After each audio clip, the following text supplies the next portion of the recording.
I'm back! Who missed me? Okay.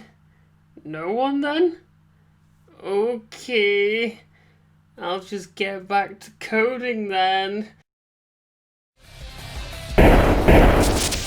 Armatelum Channel! Hello everyone! Welcome back to our Armatelum channel after... wait, how long? 11 months?! You what, mate? Well, the usual wintertime demo didn't come out last year because Uni Year 3 had to invade my life more than usual. Speaking of which, I've finished my university course, so I might be able to finally focus on Armatelum. Today's showcase will be of, you guessed it, another demo build of Armatelum Showdown. I gasp. However, the title isn't a lie. This is the final demo of Armatelum Showdown. I'll explain a bit more at the end of the video. So first, let me get into the major new stuff added or changed about Armatelum Showdown. I actually wanted this build to be finished around mid-June, but I clearly missed that. I mention this because a lot of changes to the game was internal. A lot of changes aren't really noticeable in gameplay. I guess you may notice the change in the weight stat, since in terms of the code, it has been redone, so the knockback is now more noticeable. This is a revamped version of Demo 2 and 3, with a lot of changes, but a good few that are major, so let's get into that now.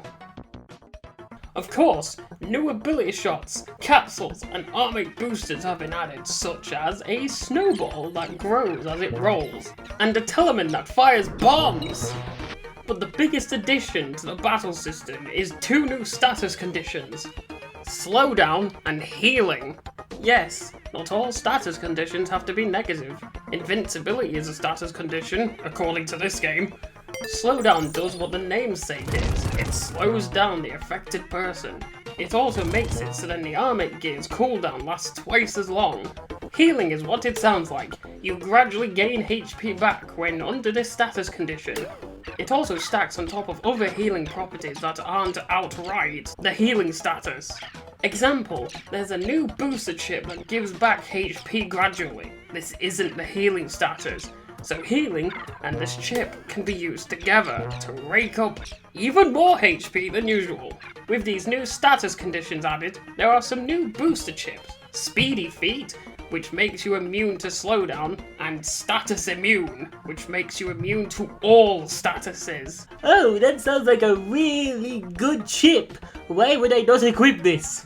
The downside is that invincibility and healing won't work on you because they're statuses. Plus, it's a very rare chip to find in people's loadouts, and even so, it's an expensive piece to equip. Someone who has the status immunity naturally, however, is Dr. Bonfay. Pretty much because he's so annoyed and cares so little about the match that he somehow broke his armor gear just by existing. I added this to him because I thought having the worst character in the game, who's specifically designed as a joke character, to have one of the more broken and stronger abilities. Because I think it would be funny. Speaking of the Carnage crew, Francois and Coco have had their types switched. Mainly because Francois being a power type fits better with his more heel wrestler type theme that he has. Therefore, his capture ability has been renamed to the grapple ability. Once he fires them back, they grow in power, but only power. The shot's rapid and control stats are unaffected. You grab the shot by pressing holding shield, and then throw them back by pressing holding shield again. This change allows you to shoot the grappled shot whenever you want, instead of just when you press the fire button. Because strategy!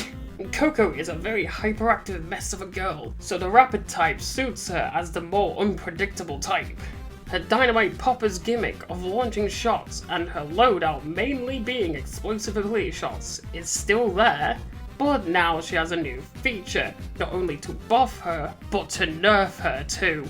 Her dynamite popper's rapid stat now fluctuates every 6 seconds. Coco could be very fast one moment, but the next would be slowed down, making the sporadic girl even more sporadic in gameplay, making her in-your-face gameplay style more and less dangerous. The idea is that when Coco's rapid stat is one of the lower numbers, that's your chance to strike.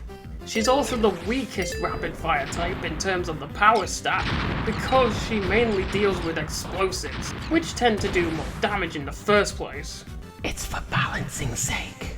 Her default ability shots are now the bomb shot and the fireworks shot, because with this new version of Coco, the napalm shot makes her way too difficult to fight without a Telemann.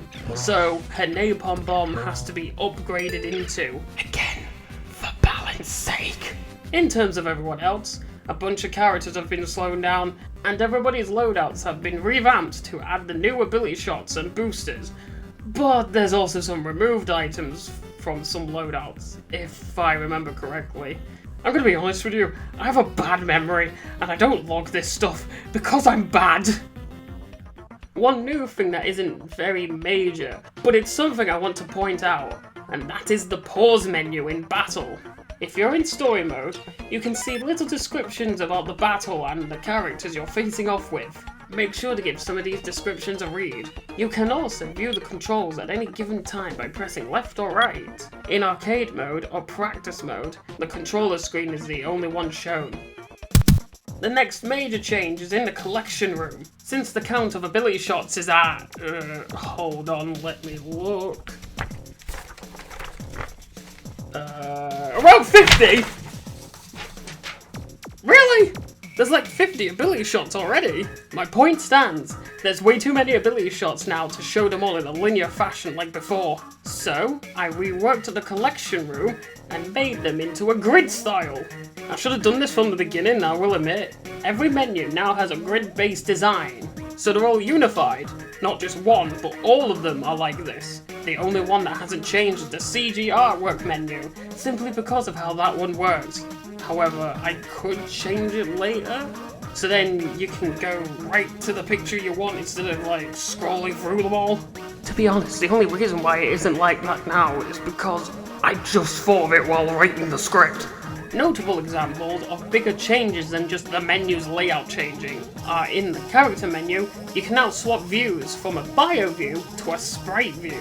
Switching lets you see the character in their full glory. The AG equipment menu now separates different types of army boosters, mainly the chips, from the Telemans and add-ons. A majority of changes can be found in the README file that comes with the demo. Also, I probably should mention this, because it's kind of a big deal when it comes to PC games. Controller support is in the game. Yeah, more info on that is in the README file. It's a bit much to go over in this video because GameMaker is a very funky program. But controller support's in. You can switch between keyboard and controller seamlessly just in case you get stuck because I'm bound to miss something. And that's it for this video. I know it was a shorter one, in before it's actually a normal video length. But there's not a lot of major changes besides from the ones I've listed. There is new stuff in the game that I haven't mentioned, but I want you guys to discover it on your own. Might be a little tease of what's to come as well. Given that it is demo final, I should explain myself. I, of course, will want to monetize this game. I don't want it to be sold for much. Maybe like 5 or 10 quid. Hence the name Demo Final. It's the final demo before I want to kickstart this game's real production. And no, that does not mean a Kickstarter. Not promising. With original music, sound effects, and more. But I'll save all that talk for a future of Armatelum video I plan on making in the future. As this video is about this demo final, not the future. The future comes later. Memento mori. Of course, there might be new versions of Demo Final that may come out, because there always seems to be a version 2 of each demo I make, like Demo 1.3 and Demo 2 and 3. How many 3s? The point is that this is the final major update for the demo build before Armatelum becomes a real game project. If that's the words I should use. So, outro stuff. Grab your army gear and shoot that subscribe button, shoot that bell to stay notified, shoot that like button, and shoot the living hell of that keyboard to post the comments. Usual YouTube outro-y stuff. If you have anything you want to say to me, please feel free to tweet at me at Armatelum, And go follow us on Twitter, as I'm now posting short little comedy comics on there, using the Armatelum cast. We have comics based on old memes like a knife and if she breathes, she's a fart, and some more recent stuff like the revelation that every copy of Super Mario 64 is personalized. So, for news, updates, trivia, and comics, go follow Armatelum on Twitter. In fact, here's a fun fact. As the day that I'm recording this, I just posted a comic on the Armatelum Twitter that is, well, everything's a cake. There's a Nova, and Sakura comes in like, oh hey, and then J-Star's a cake. It's not actually him, it's a cake that looks like him, and she screams. It's funny stuff, what can I say? I'm a pretty funny guy, if I do say so myself. I try way too hard, I'm sorry. This has been our Armatelum channel. Until next time, throw down a showdown. The battle has just begun!